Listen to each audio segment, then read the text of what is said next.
All right, so we got Maj Toure with us today, and we're going to talk about Frederick Douglass, and then he's going to narrate a little portion for us from an excerpt from an old the Atlantic Monthly magazine from back in the 1800s, and then we'll talk about his what he's up to a little bit. So, man, thank you very much for coming on. Thanks for having me, man. I appreciate you. Absolutely. Um, so before we talk about you and man, I really enjoy following you on Instagram and what you're involved in. Before we get into that, one thing I like about you is you know your history. You know your good But and your bad history, and I think that's important to be mindful of both. And I've heard you talk about Frederick Douglass some.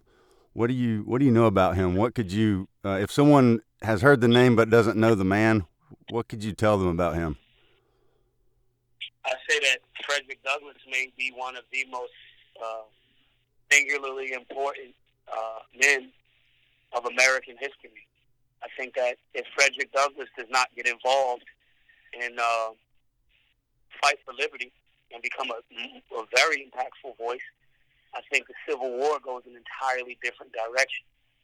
I think that the women's suffrage movement that he got behind and supported and championed, I think that a lot of the so-called by today's standards of definition of feminists, I think they would do tremendous service to themselves and the cause by studying his work for the women's suffrage movement.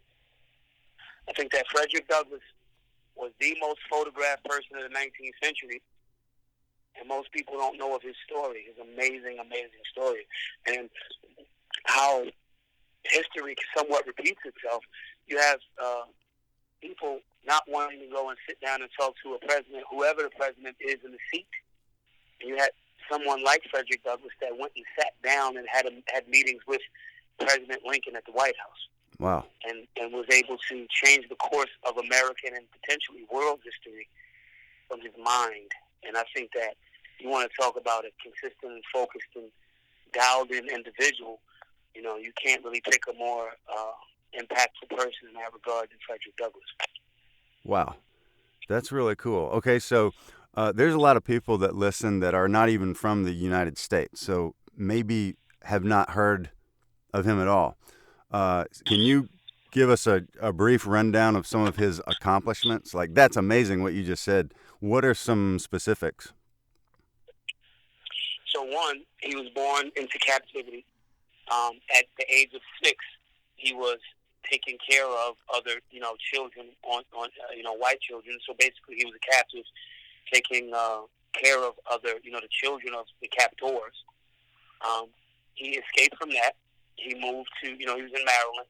He went further and further north. But before that, he was taught to read and learned to read by the wife of the captor, the wife of the main captor. And the husband didn't even want her to teach him how to read, but she did it anyway. He started studying more and more and more. He studied and memorized these great narrator books, like studies of great orators in time. I think it was called like the Orator's Journal or something like that. I can't really remember the title, but anyway, not only did he study how to articulate a position to them, to people, but he also memorized all of the speeches. Wow. On top of that, as he kept moving and going further and further north, he still was on the run. So he had to kind of be quiet about him being on the run. But then as he started linking up with, white abolitionists like, William Lloyd Garrison and people of that nature, other white abolitionists were like, yo, this dude is so well-versed, there's no way he was a slave. He had to then tell people that he was a slave and call out his actual captors during the time that even if you were in a free state, if you were not a free man, you could get caught by a slave catcher and be brought back. Kind Right. of like what the bounty hunters are now. Mm-hmm. So he still went on the mission to still explain his position, the scourge of slavery, and was an abolitionist. When, bounty hunters started to chase him, he went across seas, and this is obviously over decades of time span. He went overseas and started having these great paid speeches across in Europe. His friends raised the money for him to pay for his freedom. came back with the money he got from those speaking engagements across Europe, started a newspaper called the North Star. At that time, had about 4,000 subscribers annually to a $2 a month subscription. Wound up, again, assisting in the women's suffrage movement. Wound up being one of the first U.S. Marshals. Wound up being one of the first recruiters for black men to join the Union Army to fight against slavery. Wound up getting those men paid. Wound up, again, then after that, again, going into the women's suffrage movement and saying whatever we want for men, we want for women equally. Then all to the point of remarrying, having 5 children. 2 of those young men were decorated military gentlemen. Then having a 14-room mansion in Maryland called Cedar Hill. And that's where he passed, in his older age. Wow. Dude was on like a 40, 50-year hot streak. You know what I'm saying? And so most people aren't aware of that story because he was about being armed. When he was giving these speeches over in Europe, his whole thing was people in Europe, were like, yo, we got to appeal to their, their spirituality. And he's like, nah, it's not going to happen that way. He was very fond of John Brown, who most famously did the raid on Harper's Ferry in West Virginia. You know what I mean? Yeah. Developed a good relationship with Harriet Tubman. These were all top-tier things that this man did, but most people are not aware of his story. We started communicating about Harriet Tubman last year at SHOT Show. Every year at SHOT Show, when I give a presentation, I give, in essence, the theme of what we're going to be about, and people follow us for that. For last year, we did Harriet Tubman. And say real quickly what SHOT Show is for people that aren't familiar. Yeah. SHOT Show is the trade show for the gun industry, and SHOT University and SHOT Show is put together by the National Shooting Sports Foundation. Okay. And they have all of these classes in dealing with how to be safe, responsible firearms owners, how we can better engage the communities outside of the gun community. All of these, there's tons of information. And so every year I set the precedent for what we're going to do, and with the theme, engaging, especially in engaging urban areas, who we're going to use as our point of reference. Last year was Harriet Tubman, and that obviously started spilling into pop culture. So the Harriet Tubman movie came out, and a lot of things are being discussed. So we'll do it again this year, and more people will start talking about Frederick Douglass. And because we're the leader in firearm safety and conflict resolution and political education for urban America, because we're the leader in that regard, we're the entry level, but we're also the leader. Again, we get the blessed opportunity to set a precedent for what people should be following. And everybody should be following the work and emulate the footsteps of Frederick Douglass. He embodied the American ideal. He embodied what the Constitution says, what the Bill of Rights is about. He resisted tyranny. He escaped enslavement. He fought for freedom for himself and for others, and linked other people up that had those same like minds. So Frederick Douglass is a top tier. Check all of the ballots. Hall of Famer in regards to patriotism, freedom, and African independence and American ideals. He embodied it on several levels while being armed, while talking about being armed, while being strong and not being meek or weak or cowering in the face of any type of adversity or tyranny. Hall of Fame patriot. Wow. Hall of Fame solutionary. That's good, man. That was incredible. So without further ado, here's an excerpt from An Appeal to Congress for Impartial Suffrage by Frederick Douglass, narrated by Maj Toure. Statesmen of America, beware what you do. The plowshare of rebellion has gone through the land beam deep. The soil is in readiness and the seed time has come. Nations, not less than individuals, reap as they sow. The dreadful calamities of the past few years come not by accident, nor unbidden from the ground.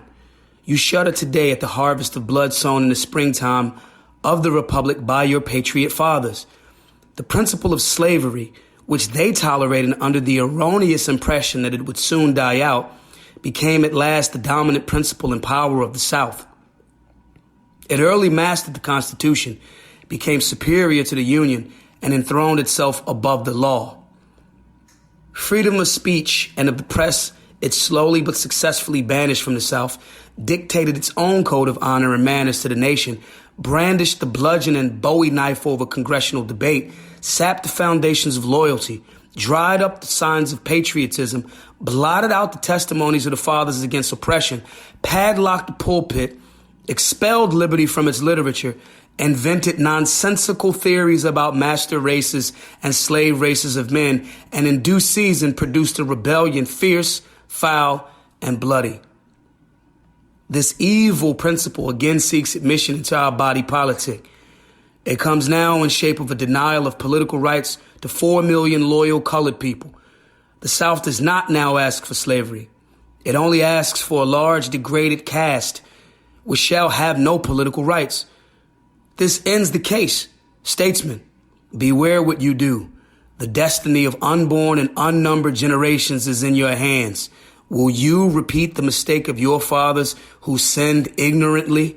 Or will you profit by the blood-bought wisdom all around you and forever expel every vestige of the old abomination from our national borders?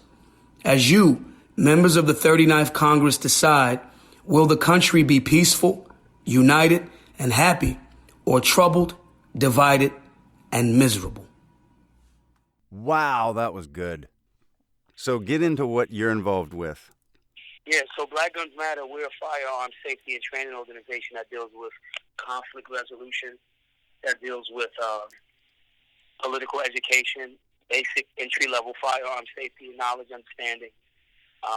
And we just go to the places where there's the most homicides, the most anti-freedom legislation that we tend to erroneously call gun control. And we try to inform that demographic on how to be more empowered, be more responsible, be more safe, so forth and so on. And that's what we do. We are crowdsourced. The classes are free to anyone who wants to come to them in whatever city. We are able to do that because of the donations that people are giving. So they kind of pay it forward. You may be in New Orleans and you know the murder rate there is high, but you might have family members that live in, St. Louis, which is where our next big city that we're going to again. And St. Louis has the highest murder rates for, 3 years in a row. So we go to those places and inform people that want to be lawful or just safe and responsible gun owners, as well as get them politically active and show them how voting in the same policies of people are very, very detrimental to their fundamental right to keep and bear arms. Not in the sense that you don't have the right to do it, but, governmental bodies will try to, make you a felon, a bad guy or a bad woman for owning firearms because they're trying to shift it in towards the monopoly of guns only being in the hands of the state. And that is not the foundational principles of America, nor is it something that go back to Frederick Douglass, nor is it something that he or other freedom fighters subscribe to at all. So our organization is in that vein, in the vein of a Frederick Douglass, in the vein of a Harriet Tubman, in the vein of a John Brown, in the vein of a Thomas Jefferson, in the vein of a Thomas Paine, in the vein of a Malcolm X, in the vein of a Harriet, in the vein of a Huey P. Newton, all freedom fighters, in the vein of a Dr. King, in the vein of a Patrick Henry, someone that is going to fight for our fundamental human right to exist and defend our lives as we're here from any, enemies, foreign or domestic. And that's what we do at Black Guns Matter. And how can people connect with you? They can just hit us up on social media for the most part. I'm really active. I'm good at, reaching back out. But they can hit me on, my, at Maj Toure, MAJTOURE on Twitter, Instagram. I'm on Facebook, official Black Guns Matter _ Maj Toure. Social media for the most part. If they want to sponsor the class, they can donate, to our GoFundMe. They can hit me up, say, hey, this is what we need, this is when we want to do it. If you want to get some people galvanized in your community to come do the work, we're here for that too. And that's how people can, connect with us and start that process and then build from it. We come to your town, link you up with instructors, lawyers, and things of that nature. But then on top of that, we leave, and you have to build. We help you build those relationships, so you're having a stronger, freedom-based community in your community. And so, if anybody wants to start doing some of that work or link up with pre-existing people that are already doing that work in the town, they're more than welcome to hit me up, and we'll start to navigate that terrain for them with them. Good deal. That's awesome. I appreciate the history lesson, and I'll definitely put your details in the notes, and people can connect with you. Appreciate you. Thank you very much. Wow, that was so good. I thoroughly enjoyed that. I always love to get a history lesson and then get a piece of literature from that time in history. That is one of my favorite things. Thank you very much, Maj, for coming on. That was awesome. So make sure you go check him out on social media, see what he's up to, connect with him. You know what? I guarantee you, if you agree, disagree, you shoot that guy a message. Tell him what you disagree with. Comment on his wall. He'll answer you. And he's not going to belittle you. He's not going to berate you or laugh at you or yell at you. He'll ask you a question, and he'll expect you to have an answer for the position that you hold. I really like that about him. We need more people like Maj. Anyway, thank you very much for taking the time to listen. Have a good one.